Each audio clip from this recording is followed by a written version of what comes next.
அட்டகாசமான சுவையில் ஒரு ரைஸ் பக்கோட்டா ரெசிபி தாங்க நம்ம பார்க்க போகிறோம். 10-15 நிமிஷத்தில் செஞ்சு முடிச்சிடலாம். அவ்வளோ ருசியாகவும் ஈஸியாகவும் இருக்கும். ரொம்பவே கிறிஸ்பியாக இருக்குங்க. குழந்தைங்க ரொம்பவே விரும்பி சாப்பிடுவாங்க. ஈவினிங் குழந்தைங்களுக்கு ஸ்நாக்ஸ் டைமில் இது செஞ்சு கொடுங்க, ரொம்ப என்ஜாய் பண்ணி சாப்பிடுவாங்க. வீடியோக்கு லைக் கொடுத்துட்டு வாங்க, எப்படி செய்கிறதுன்னு பார்க்கலாம்.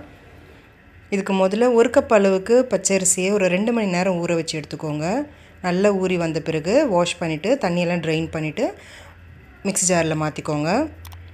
மாற்றிட்டு இதில் ஒரு 1/4 கப் அளவுக்கு மட்டும் தண்ணி சேர்த்துக்கோங்க. தேவைப்பட்டுச்சுன்னா கொஞ்சமாக எக்ஸ்ட்ரா அப்புறமா சேர்த்துக்கலாம். சேர்த்துட்டு இது நல்ல பேஸ்ட்டாக அரைச்சி எடுத்துக்கோங்க. பாருங்கள், இந்த அளவுக்கு நல்ல பேஸ்ட்டாக அரைச்சி எடுத்துக்கோங்க. இப்போ இது ஒரு மிக்சிங் பவுலில் மாற்றிக்கலாம். அடுத்ததாக 2 உருளைக்கிழங்கு, வேக வச்ச உருளைக்கிழங்கு மீடியம் சைஸில் எடுத்துருக்கேங்க. எடுத்துகிட்டு இதை ஒரு 2 விசிலுக்கு வேக வச்சு எடுத்துருக்கேன். இது ஒரு மிக்ஸி ஜாரில் மாற்றிட்டு இது கூடவே ஒரு 1/4 கப் அளவுக்கு தண்ணி சேர்த்துட்டு அதுக்கப்புறம் நல்ல பேஸ்ட்டாக அரைச்சி எடுத்துக்கோங்க. பாருங்கள், இந்த அளவுக்கு நல்ல ஸ்மூத் பேஸ்ட்டாக இருக்கணும். இப்போ இதையும் நம்ம அரிசி பேஸ்ட்டு கூட சேர்த்துக்கலாம். அடுத்ததாக இது கூட 1/2 டீஸ்பூனுக்கும் கொஞ்சம் கம்மியாக உப்பு சேர்த்துக்கோங்க. அடுத்து 1/2 டீஸ்பூன் சீரகம் சேர்த்துக்கோங்க. 2 மீடியம் சைஸ் பச்சை மிளகா நல்லா பொடியாக நறுக்கிட்டு சேர்த்துக்கோங்க.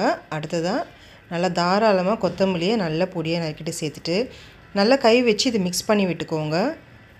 நம்ம போண்டா போடுற பதத்துக்கு இது வரணுங்க. உங்களுக்கு ரொம்ப திக்கான பேஸ்ட் மாதிரி இருந்துச்சு அப்படின்னா ஒரு 3-4 டீஸ்பூன் அளவுக்கு நம்ம தண்ணி சேர்த்துக்கலாம். பாருங்கள், இது கொஞ்சம் திக்கான கன்சிஸ்டன்சியில் இருக்கு இல்லையா, அதனால் இப்போ நான் கொஞ்சமாக தண்ணி சேர்த்துக்கிறேன். ஒரு 3-4 டீஸ்பூன் அளவுக்கு சேர்த்திங்கனாலே போதும். சேர்த்துட்டு இது நல்லா கலந்து விட்டுக்கோங்க. இது நம்ம எண்ணெயில் பொரித்து எடுக்கும் போது இந்த கன்சிஸ்டன்சியில் இருக்கணுங்க. பாருங்கள், இப்படி போட்டிங்கன்னா சின்னதாக போண்டா மாதிரி வரணும். இப்போது கடாயில் எண்ணெய் ஊற்றிக்கோங்க. எண்ணெய் நல்லா மிதமான தீயில் காஞ்சி வந்த பிறகு இது போல் சின்ன சின்ன உருண்டைகளாக போட்டு எடுத்துக்கலாம். லோ டு மீடியம் ஃப்ளேமில் வச்சு வதக்கிக்கோங்க. ஒரு 3 நிமிஷம் இதை நீங்கள் அதிகபட்சம் வேக வச்சிங்கனாலே போதும். சீக்கிரமாக வெந்து வந்துடும். பாருங்கள், இந்த அளவுக்கு கலர் ரொம்பவும் டார்க்காக சேஞ்ச் ஆகிடக்கூடாது. இந்த அளவுக்கு லைட் கோல்டன் ப்ரௌனில் வந்த உடனே நீங்கள் எடுத்துடலாம். இப்போ கிறிஸ்பியான அரிசி பக்கோடா ரெடிங்க. இதுக்கு ஒரு சைடு சட்டுன்னு ஒரு 2 நிமிஷம் செய்கிற மாதிரி ஒரு சட்னி. மிக்ஸி ஜாரில் 2 தக்காளி, நல்லா பழுத்த தக்காளி சேர்த்துக்கோங்க. இது கூட 2 பல் பூண்டு சேர்த்துட்டு காரத்துக்கு 2 வரமிளகா, கொஞ்சமாக உப்பு சேர்த்துக்கோங்க. சேர்த்துட்டு கொஞ்சமாக தண்ணி சேர்த்து இது நல்லா பேஸ்ட்டாக அரைச்சி எடுத்துக்கலாம். பாருங்கள், இந்த அளவுக்கு நல்லா ஸ்மூத் பேஸ்ட்டாக அரைச்சி எடுத்துக்கோங்க. இப்போ இதுக்கு ஒரு தாளிப்பு கொடுத்துக்கலாங்க.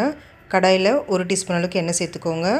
எண்ணெய் காஞ்சதும் 1/4 டீஸ்பூன் அளவுக்கு கடுகு, 1/4 டீஸ்பூன் சீரகம், 1/4 டீஸ்பூன் உளுத்தம் பருப்பு சேர்த்துக்கோங்க.